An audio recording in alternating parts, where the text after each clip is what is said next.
Okay, good morning everyone. Baik, selamat pagi semuanya. Good, it is good to start the day with the Lord and thank you for showing up. Jadi adalah baik untuk memulai hari dengan Tuhan dan terima kasih karena sudah boleh hadir. I was a little disturbed earlier. I'm like, there's so few of us. If we even divide up into other smaller groups, there'll be barely anyone left in any session. Jadi saya tadi mungkin agak cemas juga ya karena kita ini sangat sedikit, nanti kalau dibagi ke kelompok-kelompok, nanti tiap kelompok hampir-hampir nggak ada orangnya. But God has been so good and has brought us, and I really pray others are able to join us also. Tapi Tuhan itu baik karena ya sudah membawa yang sudah hadir dan saya berdoa juga nanti yang lain akan juga datang. We will begin to transition tomorrow into the end time element of knowing God's will. Jadi kita akan mulai transisi besok hari mengenai bagian zaman akhir, mengenai bagaimanakah mengetahui kehendak Allah dalam kehidupan kita. That's why I feel bad for our friends who will only join us tomorrow. Nah, oleh sebab itu saya jadi agak kasihan juga bagi kawan-kawan kita nanti yang hanya hadir besok. And so we just pray that God will really bring anybody who needs to be here today. Nah, jadi kita berdoalah supaya Tuhan memang benar-benar membawa orang-orang yang perlu datang hari ini supaya bisa datang hari ini. We have a lot of ground to cover. Jadi kita punya begitu banyak materi untuk kita bahas. And just to make sure you're here, this is the workshop on how to know God's will. Nah, supaya bisa pastikan memang ini workshop yang tepat. Jadi ini adalah workshop mengenai bagaimanakah mengetahui kehendak Allah. This can be a very lengthy workshop, and we will not have time to cover everything in these 4 sessions. Jadi ini bisa menjadi satu workshop seri yang panjang dan kita tidak akan punya cukup waktu untuk membahas semuanya. This workshop is also related to another workshop that talks about how to solve problems. Jadi workshop ini juga terkait dengan workshop lain tentang bagaimanakah menyelesaikan masalah.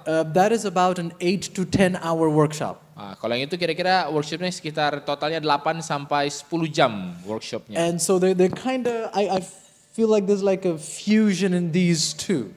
Jadi karena saya rasa ada penggabungan ya di antara dua workshop ini. When you're faced with a problem, knowing God's will solves the problem. Ya, kalau Anda sudah selesai dengan masalahnya, mengetahui kehendak Allah, ya itu bisa menjadi penyelesaian masalah. And so there's more that we could talk about, but we won't have enough time. Nah, karena kita bisa bicara banyak tentang hal ini, tapi kita tidak akan punya cukup waktu. But let's pray before anything, and we will begin. Tapi mari kita berdoa sebelum yang lain-lainnya, dan kita akan mulai. Let's pray. Mari kita berdoa. Dear Father in heaven, we are so thankful for this morning.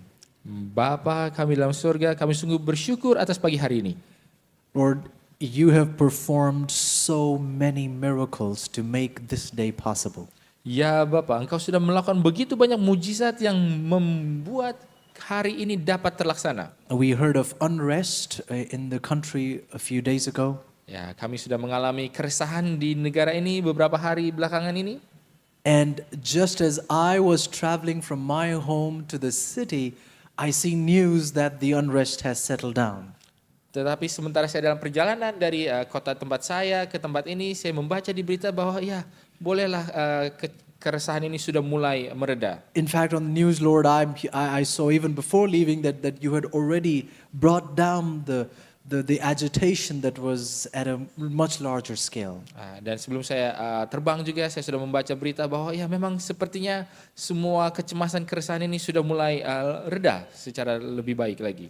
God, you brought me over various experiences of flight, being on a train, being on the road, and you brought me safely, and that's also a miracle.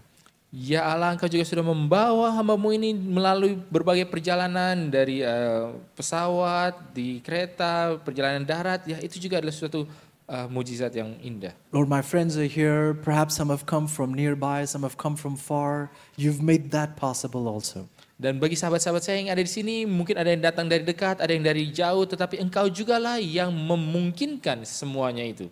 Father, we are not God. Ya Bapa, kami bukanlah Allah.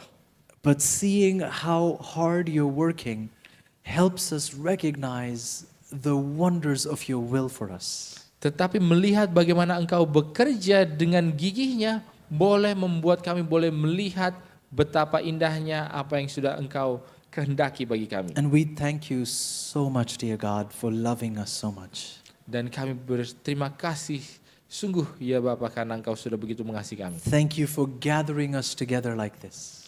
Kami bersyukur karena Engkau sudah mengumpulkan kami seperti ini di tempat ini. And thank you for your word that will set us free. Dan kami bersyukur atas firman-Mu yang akan membebaskan kami. God, as we learn together how to know your will, Dan ya Allah, sementara kami belajar bersama-sama tentang bagaimana mengetahui kehendak-Mu, we realize, dear God, the real problem is our unwillingness to obey your will. kami menyadari bahwa masalah sesungguhnya adalah keinginan kami untuk mengetahui kehendak. And so, Father, we really, really need a new heart. Dan oleh sebab itu ya Bapak, kami benar-benar membutuhkan hati yang baru.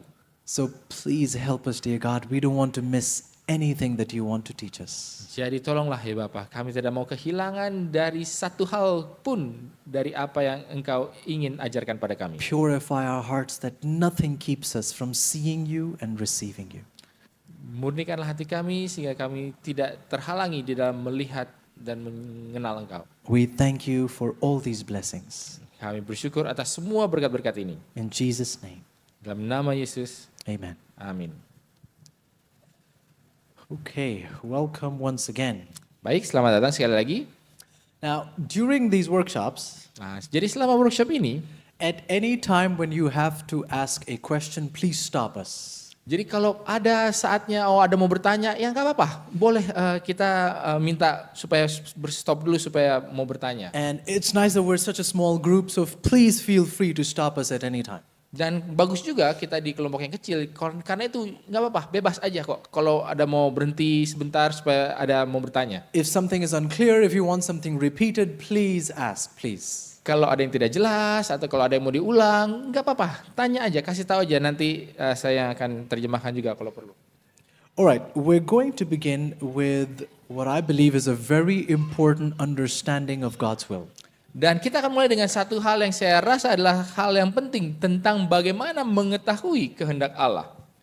So turn with me to the book of 1 Thessalonians. Mari buka bersama-sama di dalam kitab 1 Tesalonika. And someone read for us verse 3. Chapter 4, verse 3, sorry. 1 Tesalonika 4 ayatnya yang ketiga. 1 Thessalonians chapter 4, verse 3.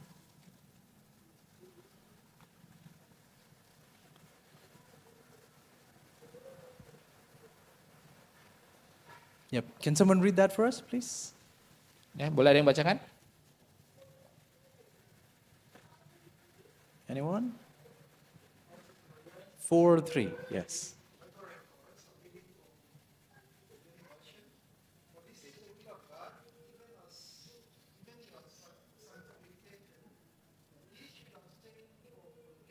Okay.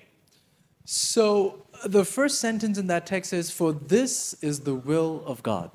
Jadi kata pertama dari ayat itu adalah kalimat pertama adalah karena inilah kehendak Allah. Well, pengudusanmu. let me begin by asking, how do you understand this sentence, the will of God?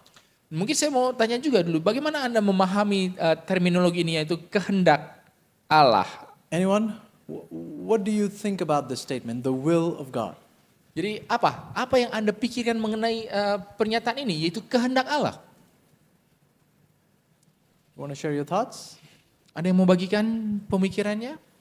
How do you understand that statement? You're here for this workshop with what understanding? What are you expecting? Jadi bagaimana pemahaman Anda mengenai hal ini? Anda datang ke workshop ini dengan ya mungkin suatu pemahaman ya. Apa pemahaman Anda mengenai hal ini? Kehendak Allah itu. Yes. Anyone? Mungkin ada yang boleh? Yes, please. Okay, good. Okay. So, Jadi saya rasa ini apa yang Allah mau. my brother says, I understand the will of God as something God wants for me. For example, I want to know God's will. I want to know what God wants for me. Good. Nah, jadi bagi saya kehendak Allah itu adalah apa yang Allah inginkan bagi saya, apa yang Allah mau dari saya. Makanya karena itu mencari kehendak Allah adalah mencari apa yang Allah mau dari saya. Brother, you had a thought also? The same, okay. Sama Okay. juga kalau yang Okay, sini. what God wants. Good, good. Ladies, what are we expecting? Nah, mungkin dari yang wanitanya, apa yang kita harapkan dari datang ke workshop ini atau pemahaman The kita? will of God. What does this mean to you? Like, how do you understand this phrase? Kehendak Allah, apa ini artinya bagi Anda dan bagaimana memahami terminologi ini?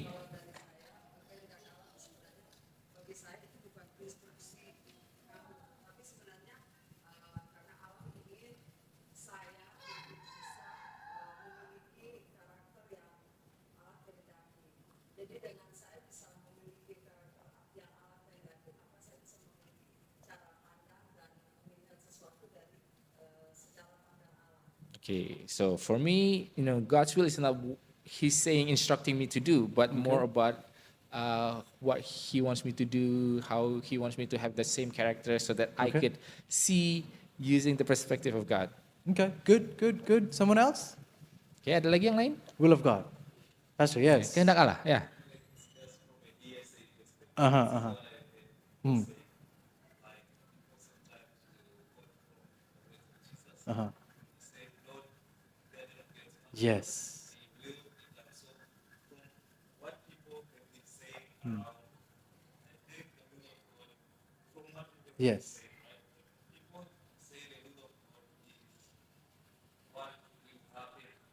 Okay. All right.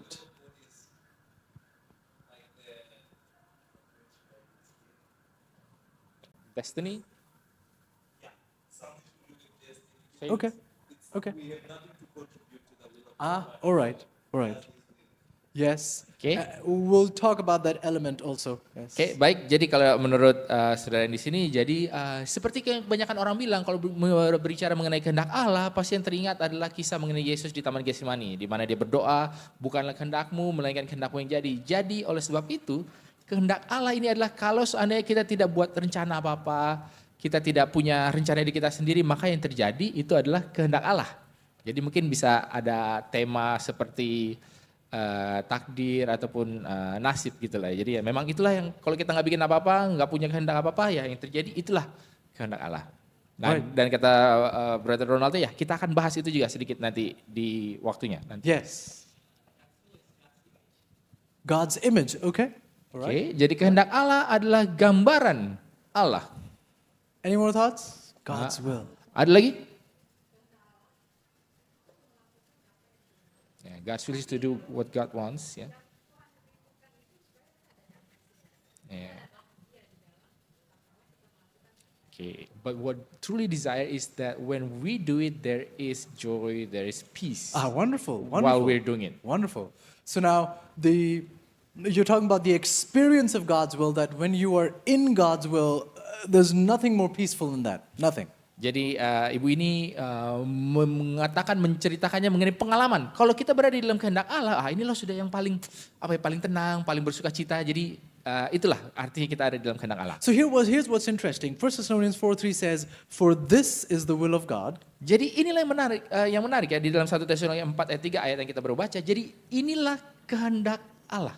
And it struck me as I was reading that text one day, Dan ini benar-benar menggugah saya sementara saya baca teks ini satu hari. that yes, when we hear the word will, we hear, oh yeah, that's God's desire. That's God's plan. That's what God wants for me. We usually have that perception, and it's true. Jadi ketika kita mendengar kehendak Allah, jadi dalam bayangan kita, ini adalah mengenai kemauan, keinginan, kerinduan Allah, dan ya memang itu semua itu benar juga. And in the Greek, the word thelema, from where we get the word will, actually also means desire, yes. Jadi di dalam bahasa Grikanya telema, di mana kita dapatkan terjemahnya itu adalah kehendak, juga artinya adalah keinginan, ya, kerinduan. What blessed me was to find out that the word means more than that. Tetapi yang membuat saya begitu terberkati adalah memahami bahwa ternyata kata itu berarti lebih daripada itu. And this, I pray, will really encourage us as we study this. Dan saya berdoa supaya ini benar-benar boleh menguatkan kita sementara kita mempelajari hal ini. Because thelema more deeply also means determination.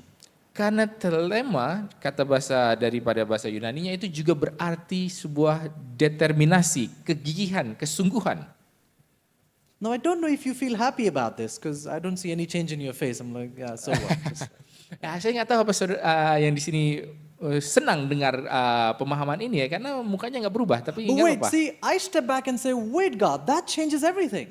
Tapi bagi saya, kalau gitu, wah ini tunggu dulu nih, Allah ini saya harus perhatikan ini lebih baik, karena ini mengubah segalanya. It's one thing for God to say, it would be very nice if you do this. This is my plan. Jadi adalah satu hal ketika berpikir, oh aduh ini bagus kalau kamu lakukan hal ini, inilah rencanaku. It's a whole other thing for God to tell me, you know what, I am determined to get my plan fulfilled in your life. Tetapi adalah hal yang berbeda ketika kita memahami sebagai, wah Allah benar-benar bersungguh-sungguh dengan gigih mau menjadikan kehendaknya itu terjadi di dalam kehidupan Anda. So what you are crying to find out, God is determined to fulfill in your life. Jadi apa yang Anda sedang berseru menginginkan supaya cari tahu, Allah sendiri pun sungguhnya dengan gigih mau menjadikan itu dalam kehidupan Anda. So when 1 Thessalonians 4:3 says God's will is your sanctification, what it's really saying is it is God's determination to sanctify us. Jadi ketika di dalam 1 Tesalonika 4 ayat 3 bahwa kehendak Allah adalah pengudusanmu, berarti itu adalah sebuah keinginan sungguh, determinasi Allah supaya menguduskan Anda sekalian, kita semua. In other words, we've really got to understand this. Dengan kata lain, kita harus benar-benar memahami ini. That when I'm saying, God, I really need to know your will. Jadi ketika kita mengatakan, oh ya Allah, saya benar-benar perlu mengetahui kehendakmu. You have to understand it's not just a revelation of God's plan, no. Anda harus pahami bahwa ini bukanlah hanya sebuah pengungkapan daripada rencana Allah, bukan. It's a plan that comes with the power to walk in that plan. Tetapi ini adalah sebuah rencana yang dengannya juga beserta kuasa untuk berjalan di dalam rencana itu. We're struggling because we're buying half the plan, not the full plan. Kita ini bergumul karena kita ini cuma hanya percaya setengah rencananya, tapi bukan keseluruhan rencananya. Half of that plan is a revelation. You don't know it, I'm going to tell you. Jadi setengahnya itu adalah sebuah pengungkapan ya. Anda tidak tahu, mari kita cari tahu, kita perlu ungkapkan. But the other half of the plan is the determination to do what I will reveal to you. Tetapi setengah berikutnya adalah suatu kegigihan, suatu determinasi untuk melakukan apa yang diungkapkan kepadamu itu. And the devil's cheating us in saying, look, God has told you what to do but has not given you the strength to do it. Jadi tapi setan ini mencurangi kita ya, menipu kita dengan mengatakan, oh ya nih, Allah kasih tahu apa yang harus dilakukan, tetapi ia tidak memberikan kekuatan untuk melakukannya. So that you sit back and say, oh, it would be nice if I could do it, but not realizing God has given me the power to do it. Jadi akhirnya apa? Kita cuma duduk berbangku tangan, aduh bagus sih kalau kita bisa lakukan hal itu, tetapi kita tidak menyadari bahwa Allah juga memberikan kekuatan untuk melakukannya. So we want to study, wait, my prayers need to change, that means. Jadi kalau kita mau pelajari ini berarti, ya tunggu dulu, berarti doa saya juga harus berubah. And this is why the prophet says, God's biddings are his enablings. Dan itulah sebabnya Nabi mengatakan bahwa panggilan Allah adalah juga pemampuannya, pemberian kemampuannya juga. When he's asking you to do something which is his will, he's giving you the strength to do that thing. Jadi ketika Allah memanggil Anda untuk melakukan sesuatu yaitu kehendaknya, maka ia juga memberikan kuasa, kekuatan untuk melakukannya. This is why we're not just here to know God's plan, we're here to know God's determination for my life. Itulah sebabnya kita di sini bukan hanya mau mengetahui rencana Allah, tetapi apa yang menjadi kesungguhan determinasi Allah bagi hidup kita. And I thank God because God will not leave one stone unturned in helping me experience his determination for me. Dan saya bersyukur juga bahwa Allah itu tidak akan membiarkan satu hal pun ya tidak dicoba atau tidak diperiksa di dalam memastikan kita ini dapat melakukan apa yang menjadi determinasinya bagi So kita. I pray that you will pray every day, God, I need your determination at work in my life. Jadi saya berdoa supaya kita semua juga berdoa supaya kita berdoa kepada Allah, ya Tuhan, saya membutuhkan determinasimu di dalam kehidupan God saya. was working with the determination in your life, but I was not knowing about it. Jadi Allah sementara bekerja dengan sebuah kegigihan di dalam kehidupan Anda, tetapi kita tidak mengetahuinya, tapi Anda tidak mengetahuinya. But now my prayers will become intentional. God, I want your determination to take effect in my life. Nah, tapi sekarang dengan mengetahui hal ini, kita akan berdoa dengan sebuah determinasi juga bahwa saya benar-benar mau punya determinasi yang sama di dalam menjalankan rencana Allah ini. In the year 1692, jadi di dalam tahun 1692 in the country of Jamaica, di negara Jamaika, a city called Port Royal, di dalam suatu kota yang namanya Port Royal, there was a massive earthquake, jadi ada sebuah gempa bumi besar. and the city started sliding into the sea. Dan kota itu mulai dia tergeser ke longsor ke laut. And many began to say, oh, this city is so corrupt. Dan banyak mulai mengatakan, oh ya memang kota ini begitu jahat, begitu rusak. There are pirates that live here and other ruthless individuals. Ada para perompak yang tinggal di sini dan juga begitu banyak orang-orang kejam di sana. And they saw that as the judgment of God upon this corrupt city. Dan mereka melihat ini sebagai sebuah penghakiman Allah atas kota yang jahat ini. Therefore, nobody was surprised when this happened. Oh, they deserved it. Oleh karena itu tidak ada yang terkejut ketika ini terjadi. Ya memang mereka pantas dapatkan itu. In the midst of this city, there were just a few people who were committed to God. Di tengah-tengah kota itu hanya ada sedikit orang yang benar-benar berkomitmen kepada Allah. One of them was the brother whose name was Louis. Louis Galdi is his name. Jadi salah satunya adalah saudara bernama Louis Galdi ini namanya. Louis Galdi was actually from France and had moved to Jamaica. Jadi Louis Galdi ini sebenarnya asalnya dari Prancis dan dia sudah pindah ke Jamaika. And he went there looking for religious freedom because of the persecution where he was. Dan dia pindah ke sana mencari kebebasan untuk beragama ya karena dia dipersekusi di Prancis sana. And this is a true story, so it's such a blessing to know the story. Dan ini adalah kisah nyata ya. Jadi begitu sungguh terberkati ya bisa mengetahui kisah ini bagi saya. When the first quake happened, jadi ketika goncangan gempa yang pertama itu terjadi, Louis found himself buried under the earth. The city was sliding into the sea and he found himself buried under the earth. Dan ketika itu terjadi, Louis mendapati dirinya ini terkubur dia di bawah tanah ya karena sementara kota itu longsor ke arah laut, dia terkubur juga. And somehow even though buried under so much of the ground, he was still conscious and alive. Dan ya nggak tahu bagaimana caranya ya, walaupun dia terkubur di tanah, tapi masih bisa sadar dan masih hidup dia. Instantly realizing what has happened and him realizing he's buried under the ground, Dan seketika sadar apa yang terjadi dan menyadari bahwa dia ini terkubur di bawah tanah, he quickly gave himself and said, Lord, let your will be done. lalu kemudian dia akhirnya berserah dan mengatakan, ya Tuhan, jadilah kehendak-Mu. If this is it, I have to die, I'm okay. Nah, kalau memang ini sudah waktunya saya harus mati, ya saya juga oke lah dengan itu. And then something crazy happened. Lalu kemudian sesuatu yang gila terjadi. Again he felt the ground shaking, another quake. Lalu kemudian dia merasakan tanah itu bergoncang ya, gempa berikutnya. And something he perhaps had not even imagined. Dan sesuatu yang mungkin dia sendiri tidak bayangkan. This time as the ground shook, Dan sekarang sementara tanahnya itu bergoncang, there was an explosion. ada juga sebuah ledakan. And this explosion literally threw Galdi through the ground and up into the air. Dan ledakan ini ya secara literal yang benar-benar melemparkan dia keluar dari tanah itu ya sampai terbang. So one moment he's buried under all this ground thinking this is it. Dan ya jadi satu saat dia terkubur di bawah tanah dan berpikir, inilah sudah waktunya. Next moment God sends another quake and this quake comes as an explosion and he's thrown up through that ground into the air. Dan saat berikutnya tiba-tiba Allah memberikan lagi gempa dan gempa ini ledakan dan ledakan ini membuat dia sampai terlempar terbang ke udara. He goes into the air like a missile and into the sea. Dia itu seperti roket ya, terbang ke udara lalu masuk ke laut. He kept swimming until a boat picked him up. Kemudian dia mulai terus berenang sampai akhirnya diambil oleh satu perahu. He lived for 47 more years after this. Dan kemudian dia hidup 47 tahun lagi setelah kejadian ini. He died in 1739. Dan dia meninggal di tahun 1739. And even his tombstone has the story of him. Nah, bahkan di batu nisannya ada catatan mengenai kisah ini. What's the point? Jadi apa poinnya?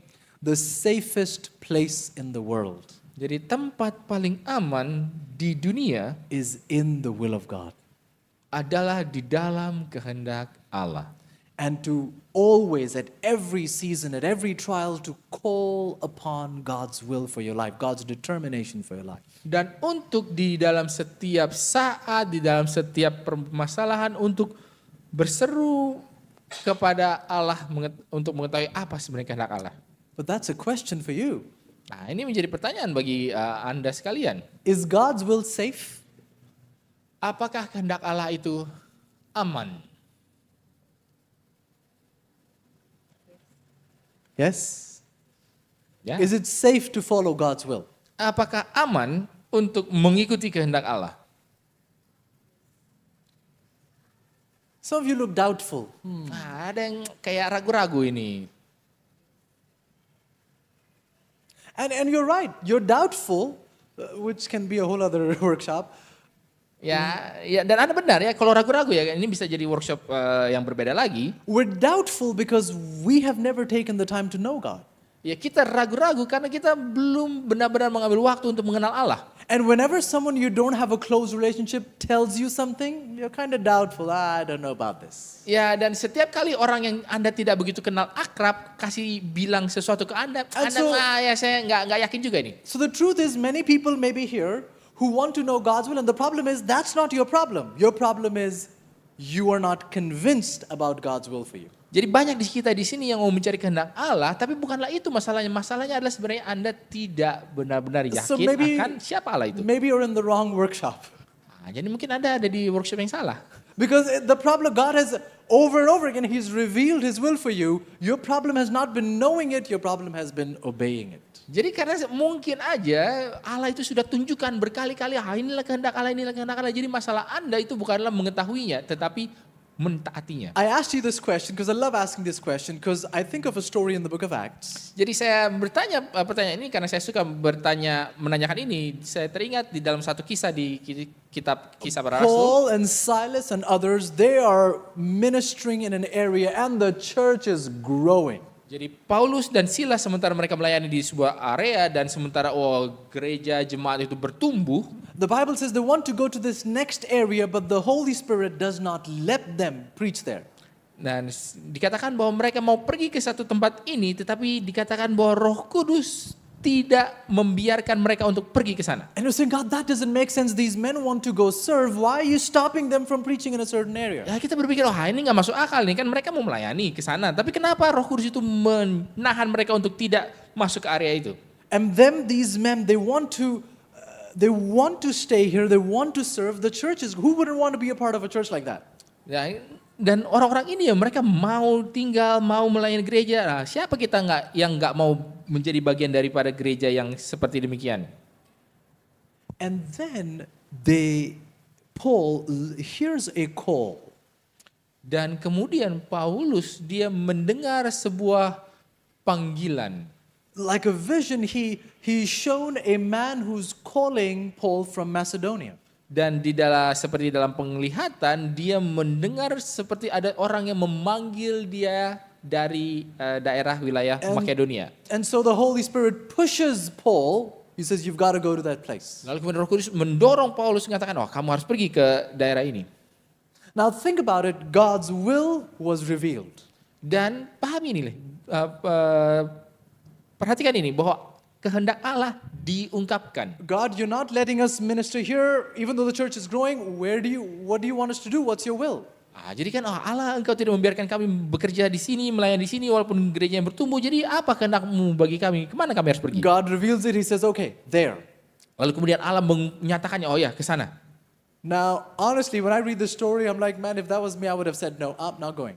Nah, sejujurnya ya kalau itu adalah saya, ketika saya baca cerita ini, saya akan bilang, enggak, saya nggak mau pergi. I mean, look at this, God. I mean, the church is growing. Why would I want to leave a place like this? Ya, maksudnya kan ya kita lihat gereja ini sementara bertumbuh ya. Kenapa saya mau tinggalkan tempat yang seperti ini? But Paul and others obey. Tetapi Paulus dan yang lainnya mereka taat. When they go there, jadi ketika mereka pergi ke sana, follow me carefully now, they have obeyed God's will. Jadi perhatikan baik-baik, mereka menaati kehendak Allah.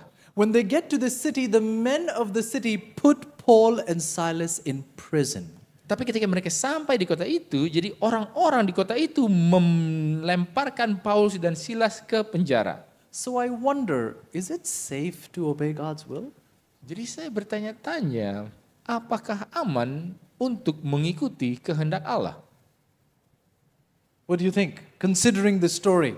Jadi bagaimana Anda pikir dalam konteks kisah ini ya? Hey, you're enjoying fellowship in church, next day you're in prison because you obeyed. Jadi ya mungkin suatu kali kita sebentar asik di dalam fellowship persekutuan di gereja, tetapi besok tiba-tiba langsung masuk penjara. Are you sure you want this workshop for you?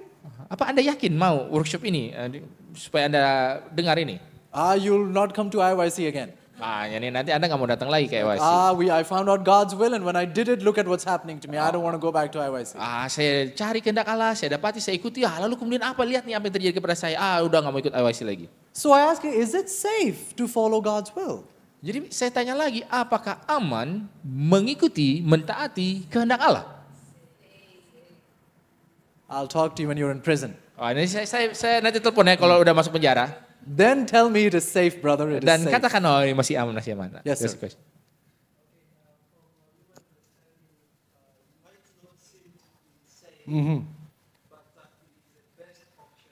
Okay. Oke, jadi dalam pemahaman manusia mungkinlah bukan tempat yang aman, tetapi itu adalah pilihan yang terbaik. I like that. That's a very spiritual answer we Adventists give. Jadi saya suka itu It is jawaban the yang sangat best rohani option, brother. Yes. Ini adalah pilihan yang terbaik. But when you're in prison, Tetapi kalau Anda lagi di penjara, then you're missing the air conditioning in Jizdak. lalu mulai kita rindu dengan ini AC di Jisdak yang enak Brother, begini. this is the best option. Come on, this is the best Lalu option. kita bilang, ini pilihan yang terbaik nih ada di penjara ini. Gimana? But in obedience, you end up in a prison cell. Tetapi di dalam ketaatan, Anda masuk di dalam sel penjara. Now, here's what's exciting in that story. Nah, inilah yang yang serunya nih di kisah ini. I love the story. The Paul and Silas are in prison, Jadi saya suka ini. Jadi Paulus dan Silas sementara di penjara, probably beaten, broken bones, sitting in chains. mungkin sudah digebukin, tulangnya patah-patah, dia dirantai, duduk di rantai, ya begitulah. And the Bible says they begin to pray and they begin to praise God. Dan Alkitab mencatat bahwa mereka mulai berdoa dan mulai memuji Allah. And I like the story because prayer teaches us how to praise. Dan saya suka kisah ini karena doa mengajarkan kita bagaimana memuji Allah. And something incredible happens as they're praying and praising. Dan sesuatu yang luar biasa terjadi sementara mereka berdoa dan memuji. The Bible says everybody in the prison, their chains fell off. Dan Alkitab mengatakan bahwa semua yang ada di dalam penjara itu rantainya itu terlepas. Not just Paul and Silas, every prisoner's chains broke. Bukan hanya Paulus dan Silas, tetapi semua para tahanan di situ rantainya itu terlepas. The jailer is scared. They're going to torture me for letting all these prisoners go free. He's ready to kill himself when Paul and others stop him. Jadi sipirnya yang jaga ini penjaranya, mulai ketakutan. Ini gimana ini semua lepas, udah mau bunuh diri ya, karena dia takut dihukum, disiksa nanti kalau tahanannya pada kabur semua. Tapi Paulus dan Silas menghentikan dia. They minister to this jailer. Jadi Paulus dan Silas ini melayani sipir ini. And his whole family is baptized. Dan seluruh keluarganya akhirnya dibaptis. This was the man in the vision with the call to come to Macedonia. Inilah orang di dalam penglihatan itu dengan panggilan, mari datanglah kemari ke Makedonia ini. But Paul could not have ministered to him had he not been a prisoner in his prison. Tetapi Paulus tidaklah dapat melayani dia kalau dia tidak menjadi menjadi tahanan di penjara sipir ini tadi. See, we all want to do ministry, yes.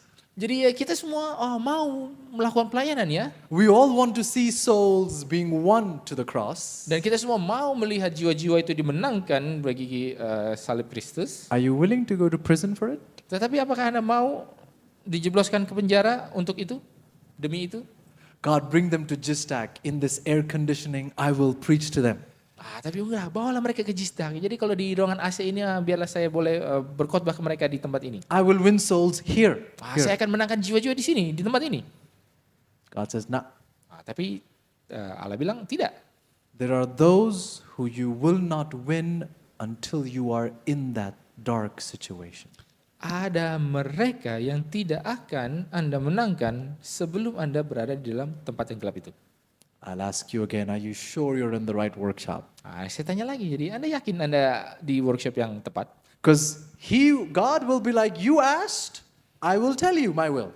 Karena Allah itu akan, ya karena Anda tanya, ya makanya But saya kasih tahu. don't expect it to be the best option. Tetapi jangan mengharapkan, wah ini adalah pilihan yang terbaik. Everything and everyone around you will tell you, this is the worst option, don't do it. Jadi semua hal dan semua orang akan kasih tahu, ini pilihan yang paling buruk, jangan lakukan ini. Church members will, brother, don't leave. You are needed in this church, brother. Don't leave. Nanti mungkin ada anggota gereja yang bilang, wah jangan pergi saudara, Anda dibutuhkan di gereja ini. Conference, we will increase your salary, pastor, stay. Mungkin kalau dari conference bilang, udah nggak apa-apa, nanti gajinya dinaikin, tinggal aja, tetap aja di sini. You've got to know, am I committed to obeying God's will? Jadi Anda perlu mengetahui apakah Anda berkomitmen terhadap kehendak Allah ini. There's a part of the story that's scary to me. Jadi ada bagian dalam kisah ini yang menakutkan bagi saya. In Acts chapter 4, Di dalam kisah pasal 4, and prior to that, when the disciples are together and they're praying for the outpouring of the Holy Spirit, dan sebelumnya, jadi ketika para murid itu bersama-sama dan sementara mereka berdoa bagi kecurahan Roh Kudus, Sister White says there's a husband and wife whose names are Ananias and Sapphira. Nyonya White katakan bahwa ada suami istri yang namanya adalah Ananias dan Safira.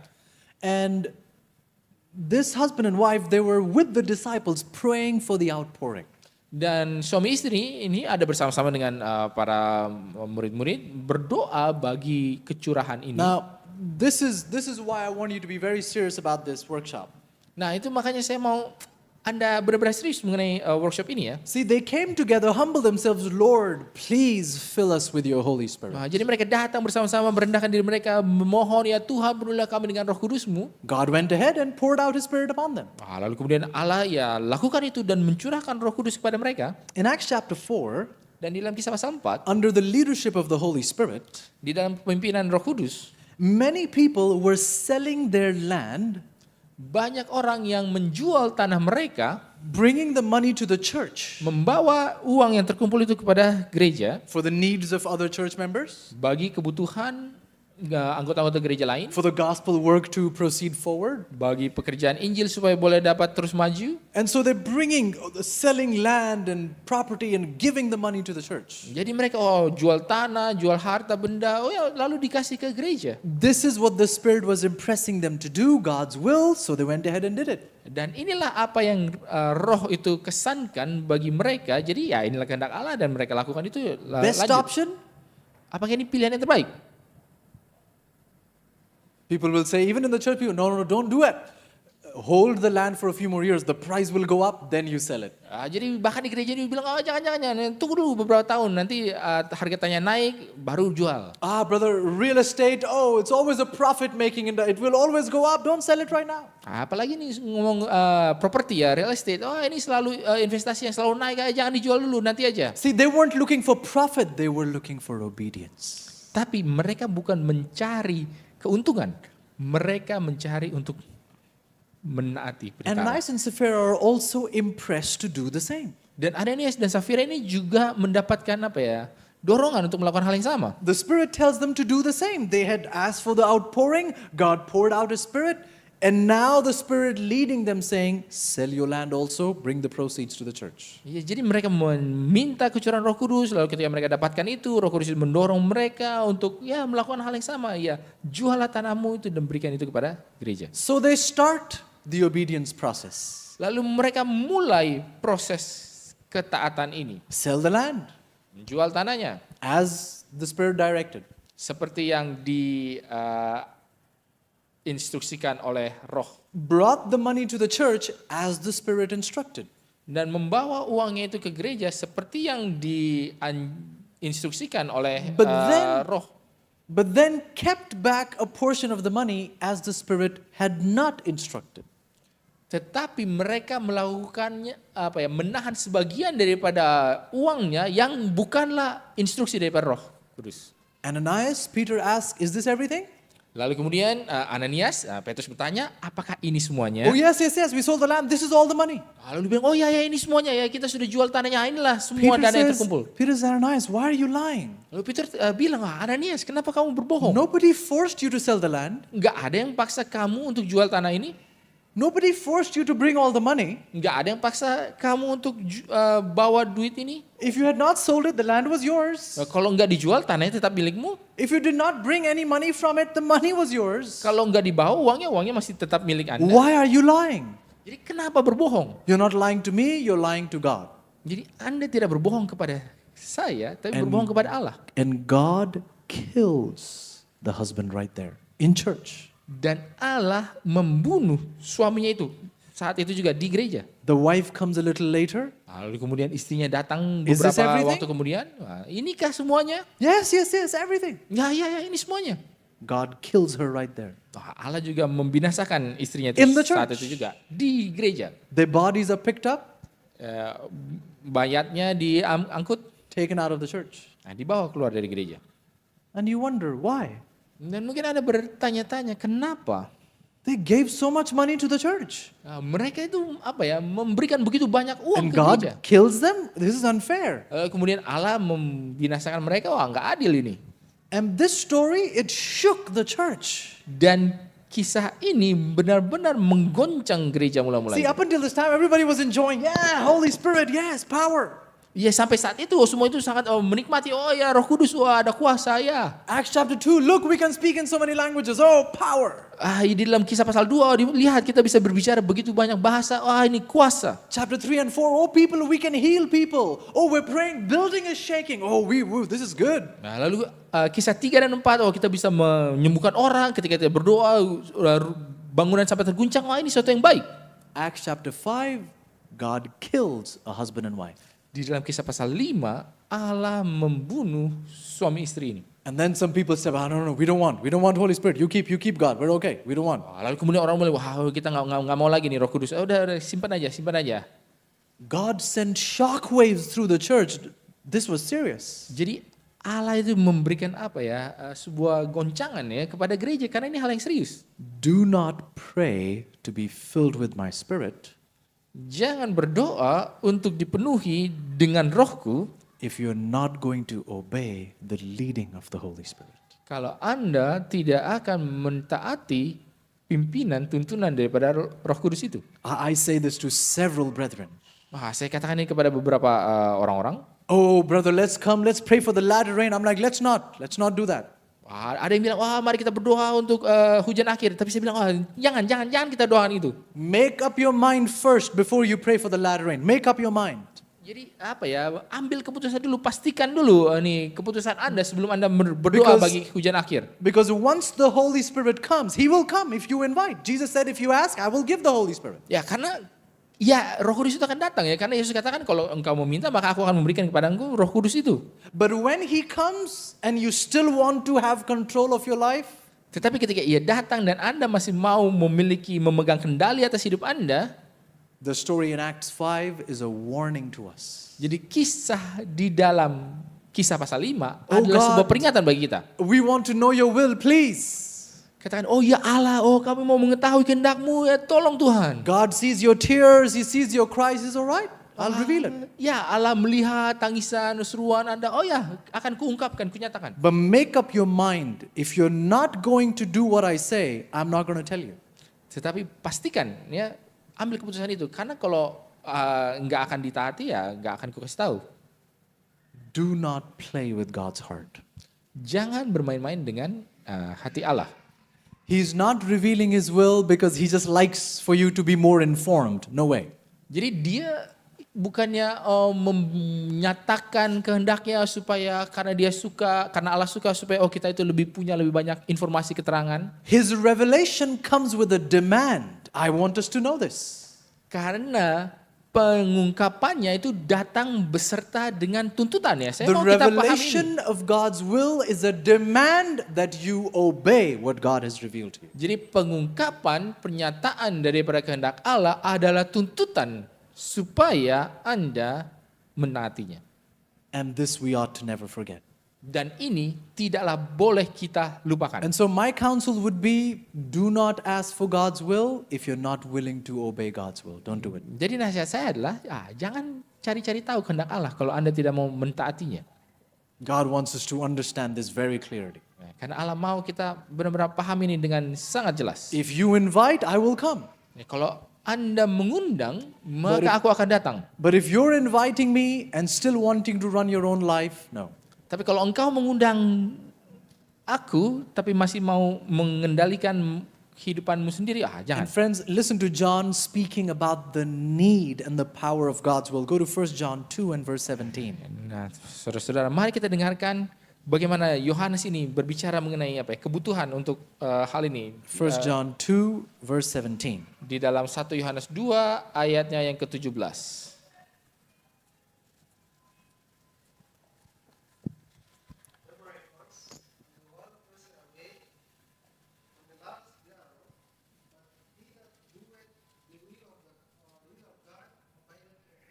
Beautiful. Oke, jadi dikatakan, dan dunia ini sedang lenyap dengan keinginannya, tetapi orang yang melakukan kehendak Allah tetap hidup selama-lamanya.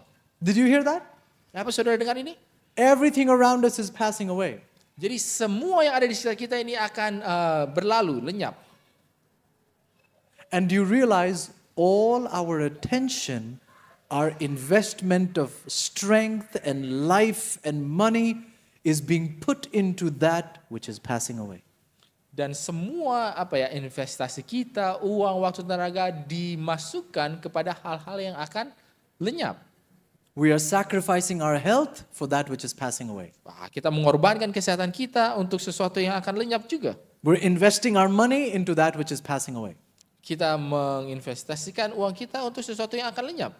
And the Lord is saying the only thing that will abide forever is one who walks in the will of the Lord. Dan Alkitab mengatakan bahwa satu-satunya yang akan bertahan selamanya adalah ia yang berjalan di dalam kehendak Allah. David Livingstone, if you've heard of him.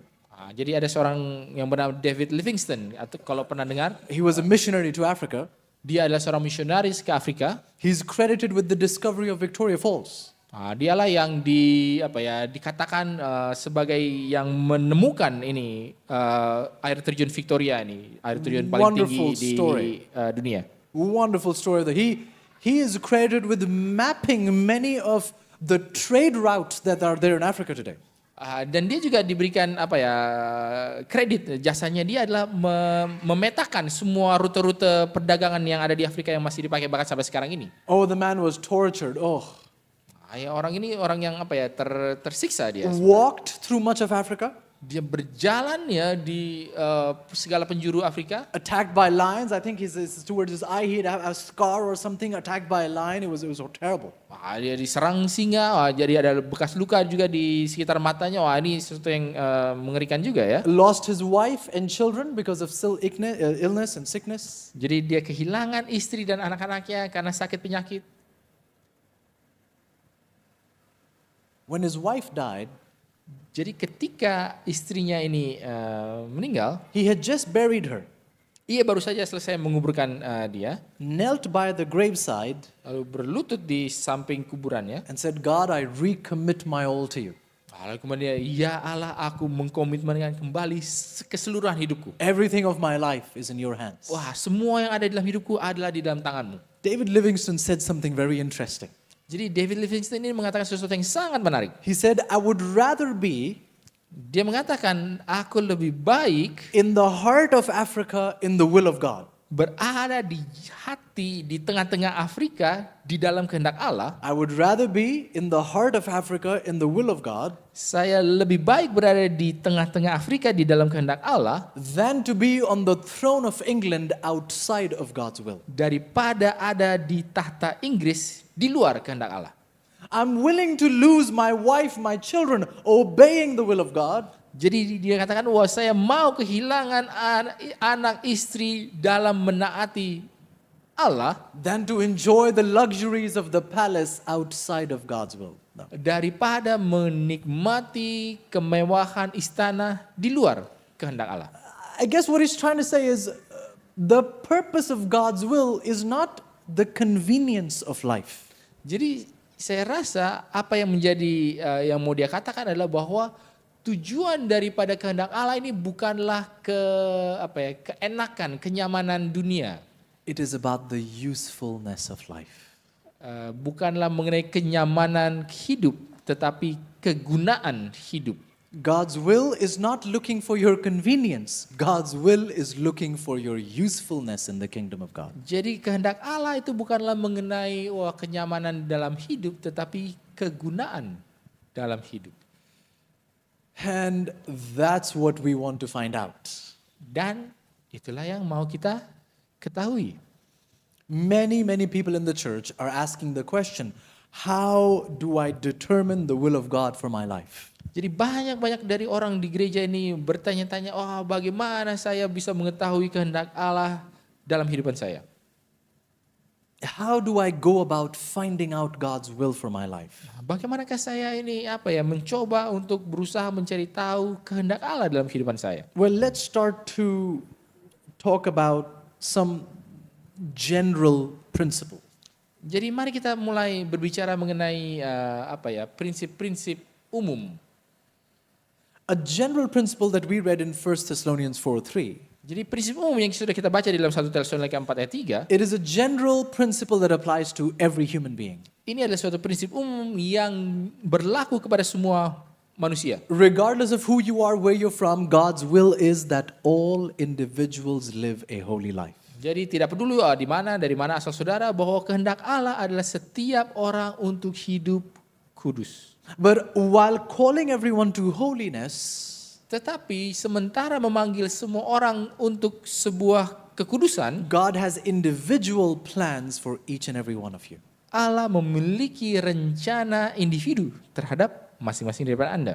Before getting into different means and methods that God has revealed, jadi sebelum kita masuk ke dalam cara-cara dan metode berbeda yang Allah berikan, and that's what we'll try to cover today, the various means God has revealed for us that we can use these various methods to know God's will. Dan itulah yang kita coba bahas pada hari ini, berbagai macam cara dan berbagai cara metode yang Allah gunakan untuk menyatakan, mengungkapkan kehendaknya bagi kita. But what I want to really impress and stress is that there's no one method.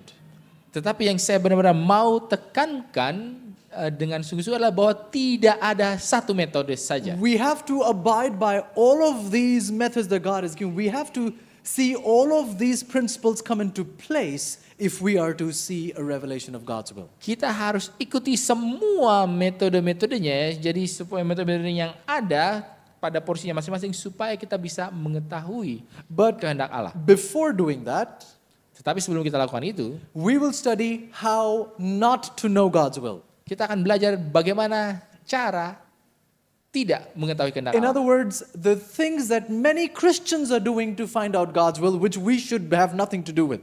Dengan kata lain adalah cara-cara daripada banyak orang Kristen yang orang lakukan untuk mengetahui kehendak Allah yang kita tidak perlu, tidak harus, tidak boleh terlibat di dalam hal itu. Let me give you an example. Mari saya kasih satu contoh. Don't flip a coin to know God's will. Jangan lempar koin untuk mengetahui kehendak Allah. Let's flip a coin. Ayo kita lempar koin aja ini. If it's heads, I know God is wanting me to do this. Kalau gambarnya orang, artinya Allah mau kita lakukan ini. If it's tails, I know this is what God is wanting me to do. Kalau gambarnya yang garudanya, ini berarti hal yang lainnya. I'll let the flip of a coin decide. Let God decide. Dan soalnya kita membiarkan lemparan koin untuk menentukan. Biarlah Allah yang tentukan itu. Do not do that. Jangan lakukan itu. Flipping a coin and deciding works in the sports industry, not in the church. Jadi kalau lempar koin itu ya biarlah kalau lagi cari gawang atau lagi main bola gitu ya, tapi bukan di dalam pelayanan Allah. So this is something we want to keep in mind, that this is not something we want to use to know God's will. Kita harus perhatikan ini. Ini bukanlah cara yang kita lakukan untuk mengetahui kehendak Allah dalam kehidupan kita. Some things can be known by maybe flipping a coin. Jadi ada hal-hal yang bisa diketahui ya dengan melempar koin. Should we eat Zimbabwean food or Indonesian food today? Nah, kayak kita mau pilih, kita mau makan makanan Zimbabwe atau makanan Indonesia hari ini. I don't know. I'm not Saya nggak sure. tahu, saya nggak yakin. I would say go ahead, flip a coin. Kalau gitu ya udah lempar koin lah. That's okay. You can take a chance on that. No problem. Ya boleh lah, ya biarkan chance yang tentukan itu. But when it comes to life's decisions, Tetapi ketika ini mengenai keputusan-keputusan hidup, principle one, God wants you to use your brain. prinsip yang pertama, Allah mau Anda menggunakan otak Anda. God Himself says in Isaiah 1, He says, "Come, let us reason together." Allah sendiri mengatakan di dalam Yesaya pasal 1, marilah dan kita berperkara. You don't flip a coin when you're deciding who to marry. Anda tidak melempar koin ketika Anda mencoba memutuskan siapa yang harus dinikahi. You don't do that. Anda tidak lakukan itu. That will not lead you to follow Bible examples and Bible methods that God has designed. Cara itu tidak membuat Anda mengikuti teladan dan contoh-contoh Alkitab. Now, even on the Day of Atonement in the sanctuary, Dan bahkan ya di dalam hari pendamaian di bait suci, the priest would bring 2 goats. imam itu akan membawa 2 kambing jantan. He would cast lots. He would ask the Lord, "Lord, which one represents Jesus? Which one represents the devil? Which one?" Imam itu akan bertanya kepada Allah dan membuang undi ya, yang kambing jantan yang manakah yang akan melambangkan Yesus dan kambing jantan mana yang akan melambangkan setan. And again, it was God who had to reveal. Even the priest could not decide which one is which. Dan itulah bahwa Allah lah yang harus menyatakan itu ya, bahkan imamnya itu tidak bisa yang memilih ya. Something else you want to keep in mind, Ada hal lain yang juga kita perlu perhatikan. in knowing God's will, Di dalam mengetahui kehendak Allah, stop giving God options. berhentilah memberikan pilihan-pilihan kepada Allah. I hope you're writing this down. Saya harap Anda catat ini. Stop giving God options. Berhentilah memberikan pilihan-pilihan kepada Allah. God, Iya Allah, should I become a doctor, apakah saya harus menjadi seorang dokter, engineer, insinyur, architect, arsitek, nurse, perawat, business? orang bisnis? Lord, I love you so much. Ya Allah, ya Tuhan, aku mengasihi Engkau. Pick any one from these 5, I will do it. Pilih 1 dari 5 ini dan saya akan lakukan itu. Because that's how obedient I am to you. Karena itulah ketaatan saya kepadamu. Any of these 5, I will obediently do it. Yang dari yang 5 ini, saya akan dengan taat lakukan. You forget, Anda lupa He created the universe. bahwa Ia menjadikan alam semesta ini. And you're giving Him options? Dan Anda kasih pilihan. Are you okay? Apa Anda Something is not waras? okay here. Kayaknya ada yang lagi error itu di situ. He breathes solar systems into existence. Ia yang dengan nafasnya menjadikan tata surya ini, And you're giving Him options? tapi Anda kasih pilihan. And that's why Dan itulah sebabnya many people are stuck. banyak orang itu yang tersangkut. Brother, I've been praying for so long. God is not telling me which one of these 5. Saya sudah doa begitu lama, tapi Allah nggak kasih tahu saya mana di antara yang 5 ini. It's not like I said 2. I gave God 5 options. Come on, God, which one? Kan enggak, saya cuma kasih 2 pilihan, ini saya kasih 5 loh. Ayo, ya Allah, Tuhan. kasih Doctor, tunjuk yang mana. engineer, nurse, pastor, which one? Jadi dokter, insinyur, perawat, pendeta, yang mana ini? God says, janitor, will you do it? Allah bilang OB, mau? I'm being serious. What if God says janitor? None of Gimana these. kalau Allah bilangnya jadi tukang cuci WC? But God, you see, as a doctor, I can do medical missionary work. Tapi kalau sebagai dokter, saya bisa lakukan pekerjaan misionaris kesehatan. See, I hear this from young people in the church. Dan saya dengar ini dari orang-orang muda di gereja. I mean, rather, you'd hear this from many young people. Dan ya Anda sendiri pun juga dengar ini dari orang-orang gereja, orang muda di gereja. I will become a nurse and I will serve God through the nursing ministry. Saya akan menjadi seorang perawat dan saya akan melayani Allah melalui pelayanan keperawatan ini. Hey, I'm not saying it's a bad plan. Nursing is a great profession. Saya nggak bilang bahwa ini sesuatu yang rencana yang buruk ya, karena perawat itu adalah sebuah profesi yang sangat baik. This is a very mature thing that I'm going to tell you. Ini hal yang sangat dewasa nih yang saya mau sampaikan. For many Christians, Bagi banyak orang Kristen, we think the option is only between good and bad. kita berpikir bahwa pilihan itu hanyalah antara baik dan buruk. And what we don't understand, many times the decision is between good and good. Yang kita tidak pahami adalah banyak kali pilihannya itu adalah antara yang baik dengan yang baik. Is there anything bad about being a doctor? Apakah ada yang buruk mengenai What's menjadi seorang dokter? bad about being a nurse? Apa yang buruk mengenai menjadi perawat? What's bad about being an engineer? Apa yang buruk mengenai menjadi insinyur? These are good professions. Inilah profesi-profesi pekerjaan yang baik. The question is not which is good, which is bad. No. Pertanyaan bukanlah yang mana yang baik, mana yang buruk. Bukan. Which one is God's will? Yang mana yang adalah kehendak Allah. And Sister White says, Dan Nyonya White katakan, God has 1,000 ways to provide for us of which we know nothing. Allah memiliki 1000 cara untuk menyediakan bagi kita yang satu pun tidak kita ketahui. He has how many ways? Nah, dia punya berapa cara? 1,000. Wah, 1000 cara. How many options did you give? Nah, berapa pilihan yang Anda kasih? Wah, 5. And he's saying, what do I do with you? What do I do? Lalu makanya Allah bilang, aduh mau saya apain ini kalian ini? Because you're giving 5, he's got 1,000 ways to use you. Karena Anda kasih 5, sementara Allah itu punya 1000 cara untuk menggunakan Anda. And I'm limiting him to 5. Tetapi kita membatasinya itu hanya Don't do 5. that. Jangan lakukan itu. Use your brain. Gunakan otak Anda. Recognize he's the God of the universe. I need to stop giving options and ask God, what do you want? Menyadari bahwa Allah adalah pencipta semesta dan bertanya apa yang Allah mau. Don't misunderstand me. There's nothing wrong with telling God what your heart's desire is. There's nothing wrong. Tapi jangan salah paham juga ya. Tidak ada yang salah di dalam menyatakan kepada Allah apa yang menjadi kerinduan hati Anda. God, this is what I want to do. Allah, inilah yang aku mau lakukan. But at the end, I really want your will, not mine. Tetapi pada akhirnya saya benar-benar maunya adalah kehendakmu, bukan kehendakku. Next one. Yang berikutnya. Young people do this a lot. Ini orang muda ini lakukan ini banyak kali. Especially when deciding who to marry. Khususnya ketika memutuskan siapa yang harus dinikahin. They end up being Gideon. Mereka akhirnya menjadi seperti Gideon. Do you remember Gideon's story? Saudara ingat cerita Gideon? Gideon was trying to get an assurance from God. Jadi Gideon ini berusaha mendapatkan jaminan dari An Allah. an assurance that God is indeed calling him to go into battle with the Amalekites and the Midianites. Satu jaminan bahwa memang Allah benar-benar memanggilnya untuk berperang melawan orang-orang Amalek dan Midian. So he put out this fleece. It was sheepskin. He put it out in the open.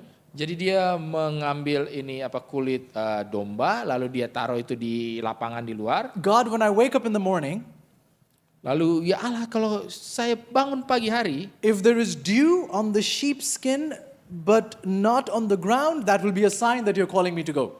Kalau ada embun di which one first? The sheepskin? Yeah, sheepskin will kalau have ada dew, the ground will not. Kalau ada embun di kulit dombanya, tetapi di tanahnya enggak, berarti itu memang kehendak So it Allah. happened. Itu terjadi. He says, maybe that's just a natural occurrence. Mungkin itu sesuatu yang secara alamiah terjadi. God, one more time. Oh ya Allah, satu lagi lagi. This time, God, Sekali ini Allah, let everything in the ground be wet except for the sheepskin. biarlah semua yang ada di tanahnya itu basah kecuali yang di kulit domba ini. God did it. Lalu Allah lakukan itu. That's what God, you are really calling me, yes. Allah memang berarti memanggil saya itu. So I say young people have all kinds of sheepskin, I tell you. Jadi sebagai orang muda kita punya begitu banyak ini kulit-kulit domba.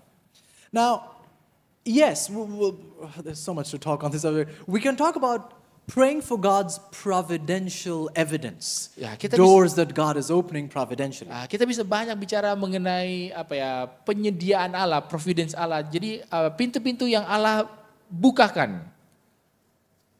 And as a result, Dan sebagai hasilnya, we want to put out these sheepskins so much.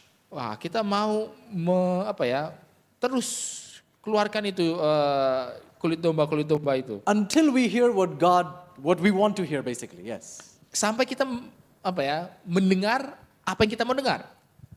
So I have my counsel would be, don't live by asking for signs. Don't do that.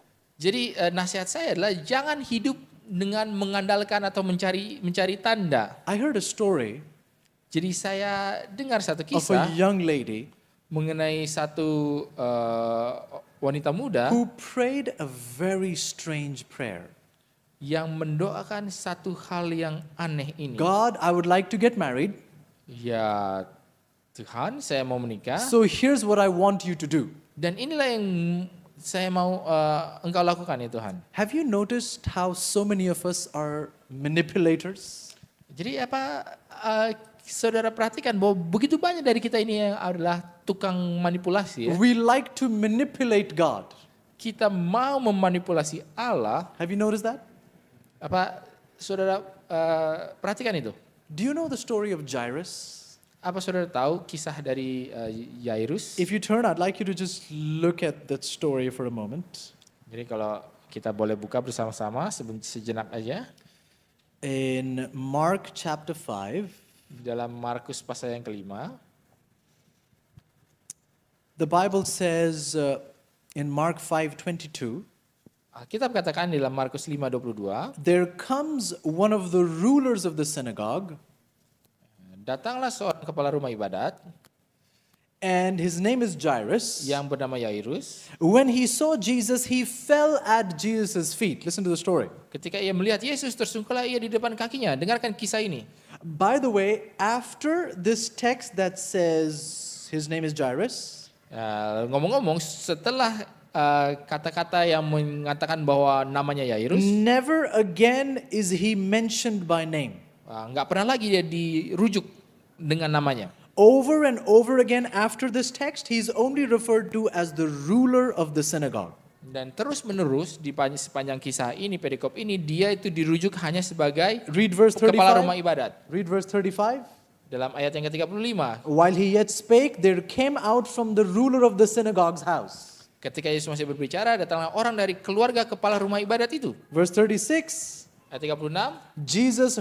As soon as Jesus heard the word that was spoken, he said to the ruler of the synagogue. Tetapi Yesus tidak menghiraukan perkataan mereka, kata kepada kepala rumah ibadat. Verse 38, he cometh to the house of the ruler of the synagogue. Ayat 38, mereka tiba di rumah kepala rumah ibadat. Never again is he mentioned by name.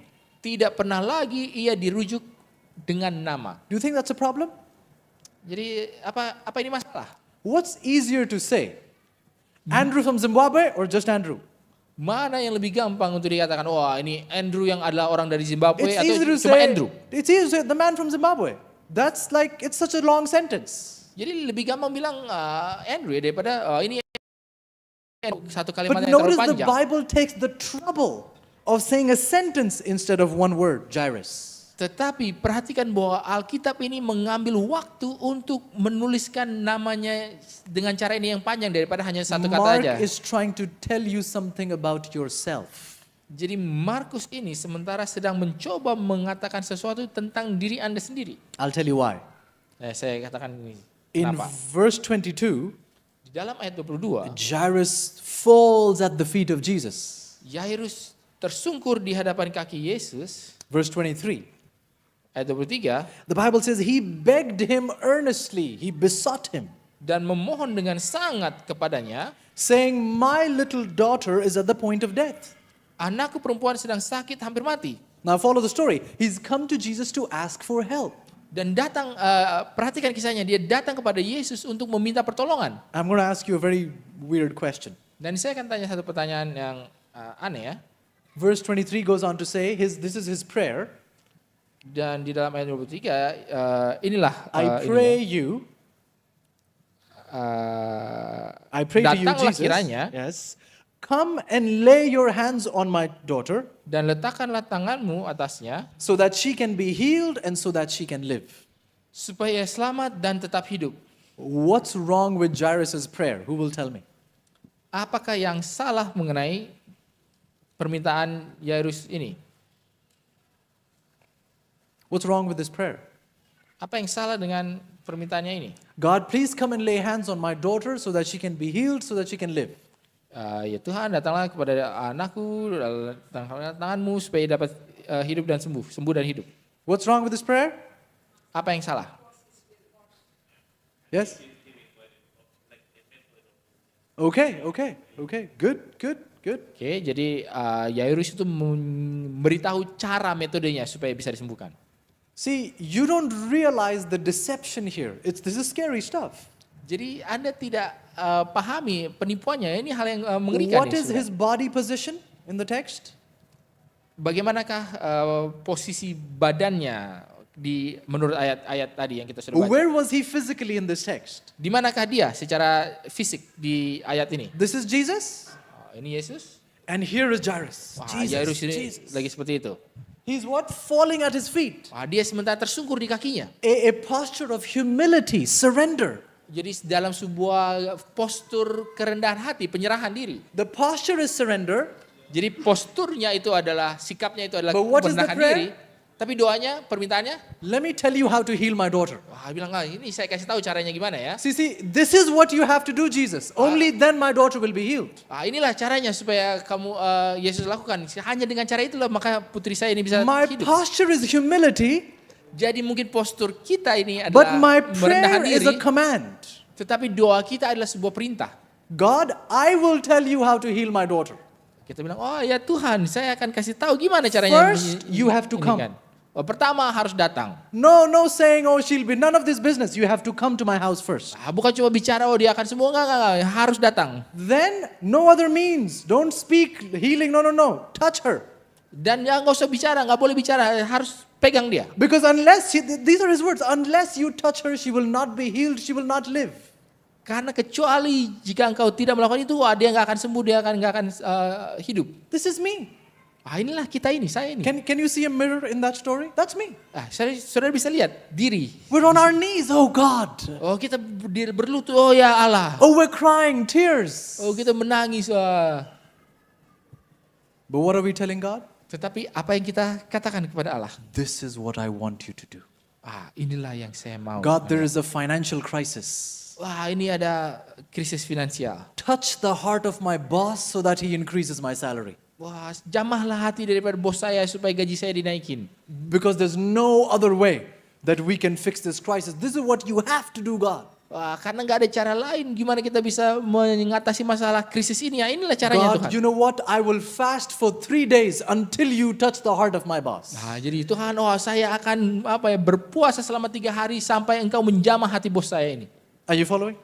Saudara paham ini, ikuti ini? God, for 3 days I've not eaten. You have to touch the heart of my boss. Ya Allah, selama 3 hari udah gak makan, ya harus jamah nih bos ini. In the church we are confused. Jadi di gereja kita ini agak rancu ini. We don't know the difference between fasting and hunger strike. Kita nggak tahu apa bedanya berpuasa dengan protes nggak makan. Do you have that in Indonesia? Do they do that? No. We don't do that here. So in my country, there is what is known as a hunger strike. Jadi di negaranya di India ini, ya ini paling terkenal Leaders tokohnya. who are protesting, they will sit and say, we will not eat for the next few days until the government or whatever company fulfills our demands. Jadi para pemimpin ini akan mengatakan, kita nggak akan makan sampai tuntutan kita ini dipenuhi. It's called a hunger strike. Jadi ini It's a disebut. very peaceful method of protest. Jadi ini adalah disebut sebagai protes nggak makan. Jadi ini adalah cara yang sangat damai But untuk berprotes. it's a protest to get my demands fulfilled. Tapi ini adalah cara untuk mendapatkan tuntutan saya ini dipenuhi. We have confused this with fasting. Wah, kita sudah rancukan hal ini dengan berpuasa. Our fasting is really literally a hunger strike. Karena puasa kita benar-benar ya secara literal ini jadi protes nggak makan And ini. then we feel bad. God, I've not eaten for 3 days. Don't you feel bad about me? Why are you not giving me what I want? Lalu kita bilang, wah Tuhan lihatlah saya udah nggak makan 3 hari nih, masa nggak kasihan sih, kasihlah apa yang saya mau. But God, I'm fasting. Don't you see? I've lost weight. Wah tapi kan saya kan udah berpuasa nih, ini udah turun berat badan. And that's the problem. The only thing you will lose with a hunger strike is weight, nothing else. Dan itulah masalahnya, sesuatu yang akan Anda dapati adalah ya kehilangan turun berat badan, itu aja, nggak ada yang lain. So in wanting to know God's will, many of us are not looking for God's will, we're looking for God's permission. Tetapi banyak kali di dalam mencari kehendak Allah, kita sebenarnya bukan mencari kehendak Allah, tapi kita mencari izin I want to Allah. do this, say yes. I want to do God, say yes, because I'm going to do this. Saya mau lakukan ini, bilang iya, boleh. Karena saya mau lakukan ini, bilang aja iya, boleh. And then somebody, brother, oh yes, I prayed for it. Dan semua ada yang tanya, saudara, oh iya saya sudah berdoa mengenai hal ini. No, you didn't pray for it. Enggak, kamu enggak berdoa soal You ini. were trying to manipulate God with your prayer. You weren't praying. Kamu nih sementara coba memanipulasi Allah dengan doamu, bukan berdoa itu. Again, you were not looking for His will, you were looking for His permission. Jadi sekali lagi, Anda bukan mencari kehendaknya, tapi mencari cuma izinnya doang. So this young lady, Jadi wanita muda ini, she praised God, dia berdoa, Tuhan, I want to be married. saya mau menikah. Tomorrow morning, Besok pagi, the first man who says good morning, that's the man I'm going to marry. wah, pria pertama yang sapa selamat pagi, inilah yang akan saya nikahi. Now, all of you sitting here know that is utter foolishness. That's Semua what yang that is. duduk di sini tahu bahwa itu adalah sebuah kebodohan yang hakiki, gitu ya. But that's what she said to God. God, give me a sign. The first man to tell me good morning, that's the man I'm marrying. Tapi dikatakan, kasih tanda, pria pertama yang sapa selamat pagi, inilah orang yang akan saya nikahi. Brother, what if Jadi saudara, she gimana kalau goes out the next morning dia pergi and besok the paginya, garbage collector says, Sister, good morning. dan tukang sampah yang bilang, saudari, selamat pagi. Do you know what? This woman actually married the man who did say good morning to her in the morning. Tapi saudara tahu bahwa wanita ini akhirnya beneran menikahi pria pertama yang bilang selamat pagi. So don't play with God like this. Tapi ya jangan bermain-main dengan And then Allah don't go seperti around saying, oh, I prayed for it. Don't do that stuff. ini. Abis itu ya jangan bilang, kemana-mana bilang, ya mendoakan hal ini ya. Nggak bisa bilang begitu kita. So we want to study together. Jadi kita mau belajar bersama-sama. We don't want to play games in knowing God's will. Kita tidak mau bermain-main di dalam mencoba mengetahui kehendak We're Allah. not to enforce our will upon God's will and force God to make my will His will. No. Jadi kita tidaklah memaksakan kehendak kita atau ya memaksa Allah untuk menjadikan kehendak kita menjadi kehendaknya. Tidak ya. The goal is to come to God with open hands. Tujuannya adalah untuk datang kepada Allah dengan tangan yang terbuka. God, this is what I want, but hey, no options, nothing. Whatever you say, I will do. Kita datang kepada Allah, ya ini yang saya mau, tapi ya nggak ada pilihan, nggak apa. Pokoknya apa yang menjadi kehendakmu itu yang kulakukan. Does that sound better? Apa ini terdengar lebih baik? So next session, I think we're over time. Next session Jadi sesi berikutnya kita akan we'll try and get into more methods, more means that the Bible declares to us that we can use to know God's will. kita akan bahas lebih banyak lagi cara-cara, metode tentang bagaimanakah yang Alkitab katakan, bagaimana kita bisa mengetahui kehendak Allah dalam kehidupan kita. Now, through the course of IYC, if there's some of you who are perhaps wanting to seek counsel about something in your life you're uncertain about, you would like to understand God's will, you'd like to know your situation, know more about your situation so that you can make an informed decision, please feel free to seek counsel at any time. We'll just be around. Ya, jadi sepanjang IYC ini mungkin kalau ada saudara-saudari yang mau mencari tahu nasihat yang di dalam situasi, kondisi, nanti boleh cari saya akan ada kita sini. I'm not just talking about myself, all of the speakers, they're wonderful people. Please feel free to approach anyone. Ya, tentunya saya nggak berbicara untuk saya sendiri ya, karena semua pembicara-pembicara lain juga pasti welcome ya untuk hal itu, karena mereka pembicara-pembicara yang luar biasa semua. I pray that God will guide all of us. Dan saya berdoa supaya Allah akan menuntun kita semua. So, if we're willing in this first session from what we've learned, Jadi kalau kita mau ya di dalam sesi pertama ini yang kita sudah pelajari ini, if we're willing to say, God, I want to know your will, and number one, your will is your determination in my life. jadi kalau kita mau mengetahui kehendak Allah dan kehendakmu adalah determinasimu Then bagi hidup saya, I want to believe, God, that I will obey in your strength what you ask me to do. Dan maka saya mau percaya bahwa saya di dalam kekuatanmu akan bisa menaatinya. And you'll give me the strength to do it. Nah, dan tentunya engkau akan memberikan kekuatan untuk melakukannya. If that is your desire, let's kneel together and pray. Nah, bila itu adalah kerinduan saudara, mari kita berlutut berdoa bersama-sama. Dear Heavenly Father, Bapa Surgawi, we thank you for this gift. kami bersyukur atas pemberian ini. Thank you for the opportunity and the privilege of seeking the will of the Lord. Kami bersyukur atas kesempatan dan hak istimewa ini untuk mencari kehendak Allah.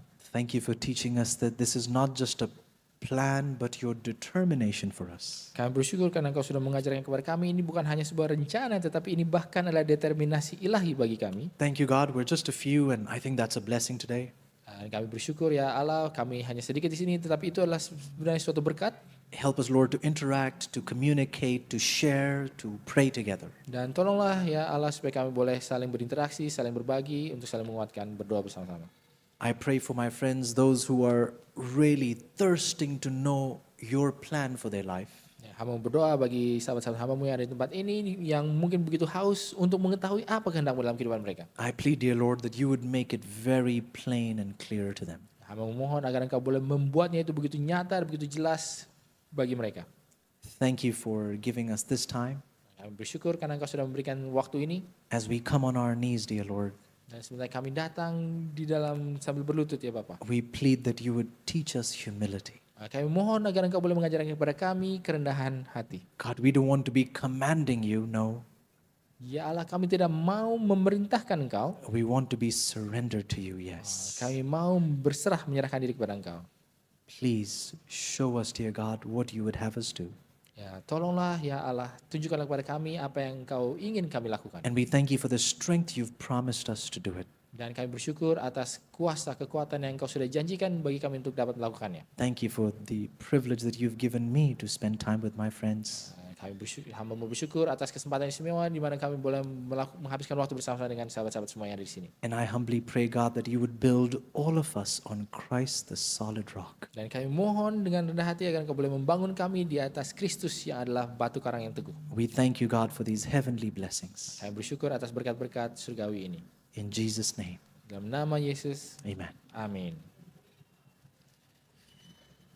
Thank you very much. Nah, terima kasih banyak. Thank you very much. We will see you later this afternoon. Thanks. Kita akan ketemu lagi di siang sore hari nanti.